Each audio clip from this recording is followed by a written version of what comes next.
નમસ્કાર દોસ્તો, શું ભાજપ ઈવીએમ મશીન હેક કરીને ચૂંટણીઓ જીતે છે? થોડા દિવસો પહેલા મહારાષ્ટ્રની અંદર ચૂંટણી યોજાઈ હતી, જેમાં ભાજપ સરકારના ગઠબંધનને પ્રચંડ બહુમતી મળી હતી અને આ ચૂંટણી પૂરી થયા પછી રિઝલ્ટ આવ્યા પછી વિપક્ષોએ આરોપ લગાવવાનું શરૂ કર્યું કે ભાજપ સરકાર ઈવીએમ મશીનના કારણે જીતે છે. ઈવીએમ મશીનને બદલાવી નાખવામાં આવે છે અને ઈવીએમ ઉપર સુપ્રીમ કોર્ટે પણ એક મહત્વનો ચુકાદો આપ્યો છે. તો વિડીયોમાં છેલ્લે સુધી બન્યા રહેજો અને મારી ચેનલને સબસ્ક્રાઇબ કરી લેજો, જેથી કરી તમને મારા વિડીયો જલ્દીથી જલ્દી મળી રહે. મહારાષ્ટ્રની ચૂંટણી પૂરી થયા પછી કોંગ્રેસના અધ્યક્ષ મલ્લિકા અર્જુન ખડગેએ એવું કીધું હતું કે અમને ઈવીએમ ઉપર ભરોસો નથી, બેલેટ પેપરથી ચૂંટણી યોજવી જોઈએ. हमको ईवीएम पीवीएम कुछ नहीं, हमको होना बैलेट पेपर पे वोट बस.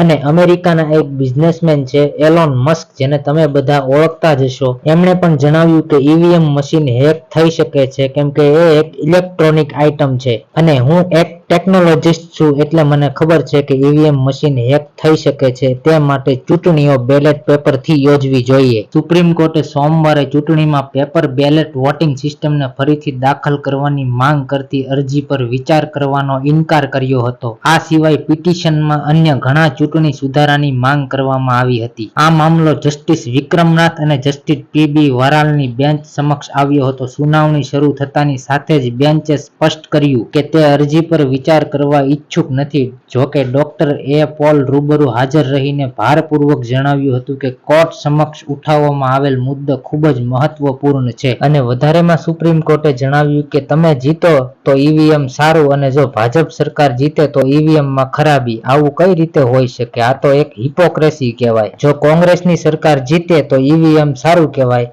અને જો કોંગ્રેસની સરકાર હારે મતલબ ઈવીએમમાં ખોટ છે, ઈવીએમમાં ગડબડ કરવામાં આવી છે. તમને શું લાગે છે મિત્રો, ઈવીએમ હેક થઈ શકે ખરા? ઈવીએમમાં ગડબડ થતી હશે ખરા? નીચે કોમેન્ટમાં તમારા મંતવ્ય જણાવજો અને મારી ચેનલને સબસ્ક્રાઇબ કરતા જજો.